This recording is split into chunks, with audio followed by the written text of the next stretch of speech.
The sound of music and laughter can be drowned out by silence more terrifying than any scream. Renaissance Rome, the year 1502. Inside the gilded chambers of the Vatican, a wedding feast swelled with opulence.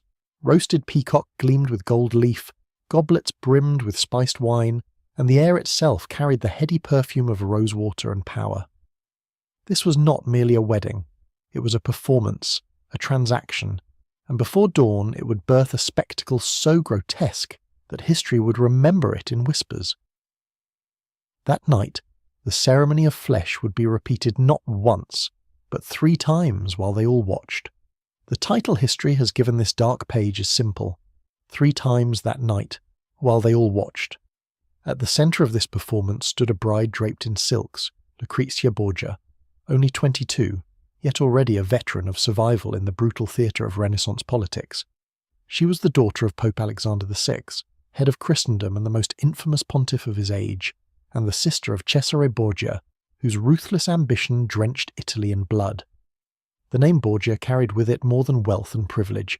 It carried poison, scandal, and fear. Allies were bought, rivals were murdered, and family was used like currency. For Lucrezia, marriage was never about love. It was about strategy. And tonight, her body itself would be transformed into a ledger, her intimacy into proof, her humiliation into political collateral. The Vatican halls swelled with nobles, envoys, and cardinals, each one calculating what this union meant for their own survival. Her groom, Alfonso d'Este, heir to the ancient Duchy of Ferrara, sat at her side. His family was old, proud, and suspicious of the Borgias. For generations the d'Estes had ruled with the dignity of a dynasty rooted in tradition, while the Borgias were seen as dangerous newcomers, a Spanish family that had clawed its way to papal power through corruption and scandal. The Este family did not trust their new alliance. They needed more than ceremony, more than vows. They demanded certainty, and certainty in this world meant consummation. It was not enough that the wedding had been performed under gilded arches, not enough that alliances had been signed in ink and sealed with papal authority. Alfonso's family feared whispers, rumours that might later question his potency or Lucrezia's fertility. They remembered her past marriages, each one ending in disgrace or blood. Her first husband, Giovanni Sforza, had been cast aside under the most humiliating charge of all: impotence. A fabricated claim, likely engineered by her family to free her for another alliance, but one that left her name forever tied to scandal. Her second husband, Alfonso of Aragon, a man she reportedly loved, had been murdered on the Vatican steps, stabbed and strangled in a killing widely attributed to Cesare Borgia himself. These ghosts still clung to Lucrezia as she entered this new marriage. The Este family was determined not to become another casualty of Borgia politics, so they made a demand that stripped away any pretense of romance or dignity. The marriage bed must not only be consummated, it must be witnessed. When the feast ended, when poets had exhausted their verses and dancers had twirled their last steps, the couple was led not to a private chamber, but to a stage. Curtains were drawn aside just enough for chosen witnesses, papal clerics, Este envoys, and notaries, to peer in. These men stood in solemn silence, their faces half averted but their eyes sharp, recording every motion, every breath, every proof of potency and fertility. In the flickering candlelight, the bride was reduced to her most basic function, a living guarantee. The air must have been unbearable. Imagine the hush of the chamber, broken only by the crackle of torches, the rustle of fabric, and the forced intimacy of 2 young people turned into actors in a grotesque play. Alfonso, heir of Ferrara, would have felt his pride shackled by the need to prove himself before strangers. Lucrezia, who had already endured 2 marriages stripped from her by annulment and murder, must have felt her very soul branded as property, reduced to flesh and proof. Every movement was a contract, every gasp notarized, every detail remembered. But here is the part that history seldom dares to whisper. It did not happen once. It happened 3 times. The first act was to erase doubt, the second to silence whispers, the third to seal the alliance beyond all challenge.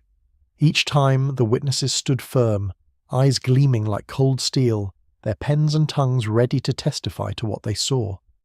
3 times that night, while they all watched, a bride's body was turned into evidence, her privacy carved open, and her humanity stripped for politics. What does it mean for a woman to be used so mercilessly? What does it mean for a family to turn their daughter into a spectacle of humiliation? Renaissance Italy was not an age of romance or courtly honour.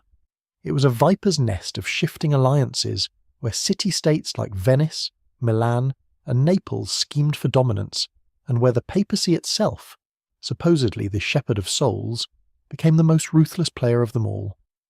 Pope Alexander VI wielded his children as pawns, marrying and discarding them as alliances rose and fell.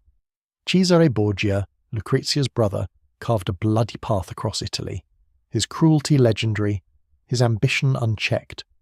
For them, Lucrezia was not a daughter or a sister. She was currency, but humiliation can burn into something more. Did she weep that night? Did her eyes blur with shame as the witnesses leaned forward to record her every movement? Or did she already understand the lesson her family had taught her since birth, that in this world, even degradation can be turned into a weapon? The whispers began almost immediately. The Est envoys carried the tale back to Ferrara. Nobles in Venice and Florence repeated the story over wine. Clerics in Rome muttered about the theatre of flesh staged under the Vatican's blessing. What was meant as proof became gossip, and what was meant as humiliation became legend. Everyone knew now. Alfonso d'Este was potent, Lucrezia fertile. There could be no annulment, no whispers of impotence, no chance of undoing this bond. The alliance was sealed in flesh. The microscenes of that night are haunting. A notary adjusting his quill as he squinted through the candlelight, a cleric clutching his rosary, murmuring silent prayers while his eyes betrayed his piety. An Est envoy shifting uncomfortably, caught between duty and revulsion. And beyond them all, Lucrezia, the bride whose life had been negotiated more times than she could count, lying beneath the gaze of men who saw her not as a woman but as proof, a body transformed into contract ink. Yet this is where history twists. That same night, in the very act of being humiliated, Lucrezia gained something no one expected: power. For once, the evidence could not be turned against her. She had fulfilled her duty in the most undeniable way. No rumours could unmake this marriage. No lies could erase the witness's testimony. The grotesque ceremony that had stripped her dignity also armed her with legitimacy, and in Ferrara, legitimacy was survival. This was the paradox of Renaissance Italy. The same world that weaponized shame could also forge power out of it. What was meant to cage her became the foundation of her throne. What was meant to humiliate her became the armour she would wield in the years to come. The first night in Ferrara was not merely a wedding consummation. It was political theatre staged with flesh, a grotesque contract signed under candlelight. And in this theatre, Lucrezia Borgia was learning the most brutal lesson of her life. After that first night in 1502, when Lucrezia Borgia's body was turned into proof and her dignity into a stage play, whispers of 3 times that night flooded Italy. But what seemed at first like her ultimate degradation would become the crucible in which she was reforged.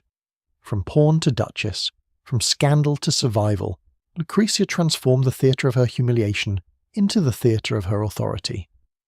In Ferrara, the memory of that grotesque consummation followed her like a shadow.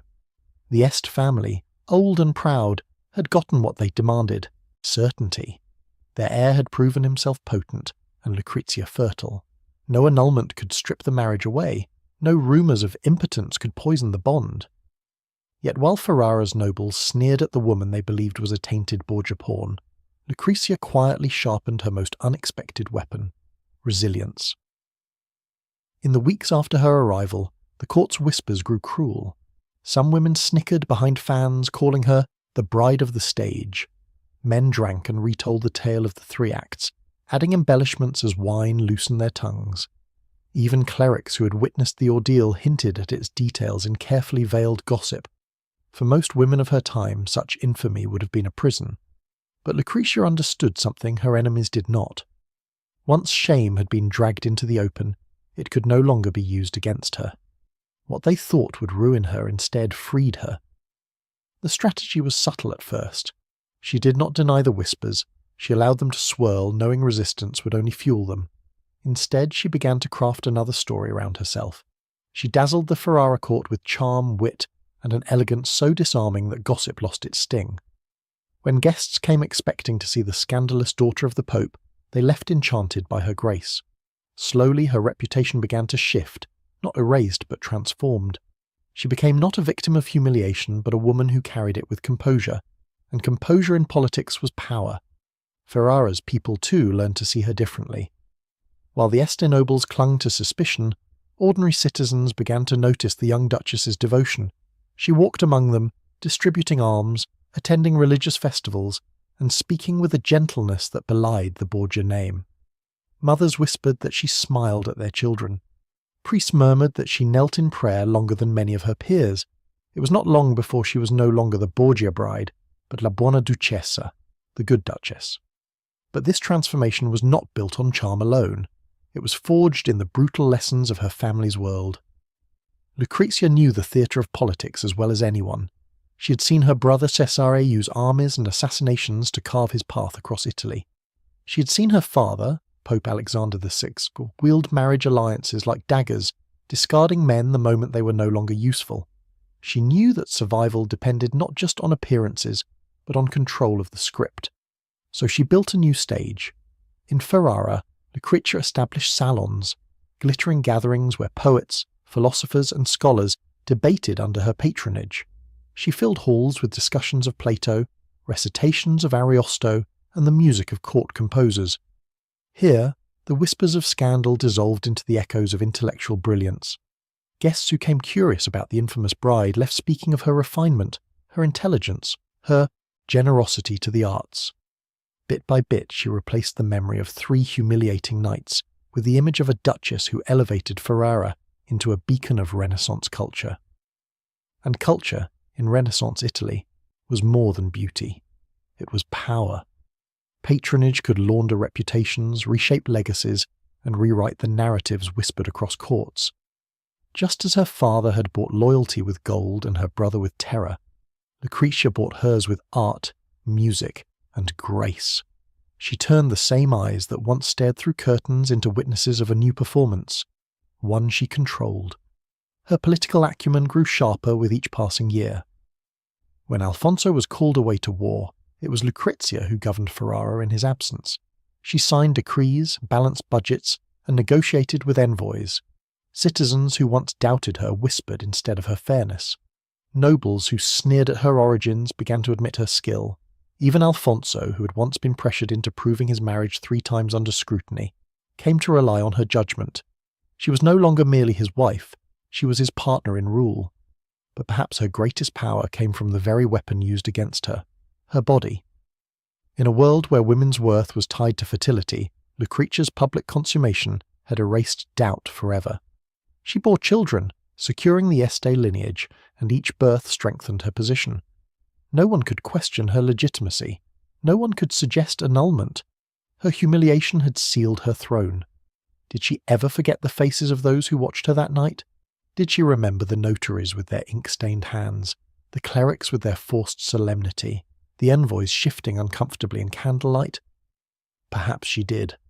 Perhaps she carried those memories as scars, or perhaps she turned them into fuel, reminding herself with each decree she signed, each court she dazzled, each festival she hosted, that the eyes which once sought to shame her had become witnesses to her triumph. Still, history refuses to let the mystery rest. Scholars argue endlessly. Was Lucrezia merely a survivor shaped by the cruelty of men, or was she a calculating force who learned to turn every humiliation into leverage? Some claim her letters, carefully measured and cautious, reveal a woman always performing, always scripting her image. Others argue they reveal a woman trapped by circumstance, surviving but never free. The truth, perhaps, lies in between. She was both victim and strategist, both pawn and player. Yet what cannot be denied is the transformation. The young woman who entered Ferrara under the weight of humiliation left behind a legacy of power. The court that mocked her learned to respect her. The people who whispered about scandal came to revere her as their good duchess. And the act that was meant to strip her dignity instead cemented her throne. But the haunting question lingers. Why did it have to happen 3 times? Was it paranoia? Was it cruelty? Or was it a twisted symbol of the world she lived in, a world where flesh itself was proof, where marriage was war disguised as love, and where a woman's body was a battlefield for alliances? The three repetitions were not merely excess, they were the embodiment of Renaissance politics, ruthless, humiliating, and inescapable. Centuries later, the echo of that night remains. It is a story that refuses to be forgotten because it forces us to confront an uncomfortable truth. Power has always demanded sacrifice, and often the sacrifice is the body of the powerless. Lucrezia's humiliation was not unique. Countless women across history have been bartered, displayed, and stripped of dignity for the sake of alliances. But her story is remembered because she did what so few could. She turned her humiliation into power, and that is why 3 times that night still chills us, because it reminds us that power and humiliation are often 2 sides of the same coin.